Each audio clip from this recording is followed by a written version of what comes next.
রোজা কার রোজা? পাতার নিচ থেকে পশ্চিম দিকে মাথা মোবারক, পূর্ব দিকে পা মোবারক, দক্ষিণ দিকে চেহারা মোবারক কায়েদ করে সেই তো জনাবে রাসূলুল্লাহ সাল্লাল্লাহু আলাইহি ওয়াসাল্লাম। দয়া করে উঠে বসলে আমাকে বললেন, আপনি আমার রোজা শরীফ পরিষ্কার করে দেবেন না? মুসলমান ভাইরা, আপনারা আমার পক্ষ থেকে সালাম গ্রহণ করুন। আসসালামু আলাইকুম।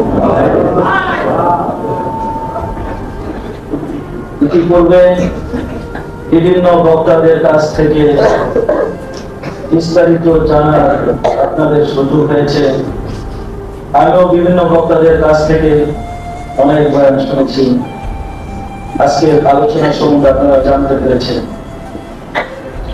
বাস্তব কথা বলতে কি, যেদিন থেকে ওনাদেরকে বললাম যে আপনারা ঠিক আছে জন্মদিনের অনুষ্ঠান করে মানুষকে